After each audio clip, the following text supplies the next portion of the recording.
How to register a security fingerprint on an LG phone.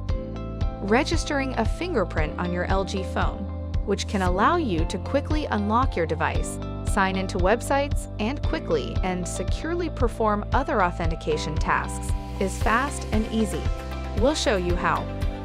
To register a fingerprint for biometric security on your compatible LG phone, tap on Settings.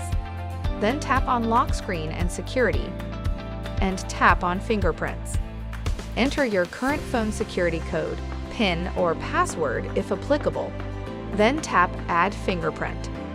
Follow the directions on the screen to place your finger on the sensor repeatedly, slightly shifting the pad of your finger with each scan.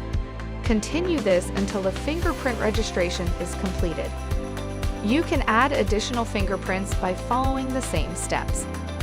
To delete a registered fingerprint, tap on the trash bin icon to the right of it, then tap Delete.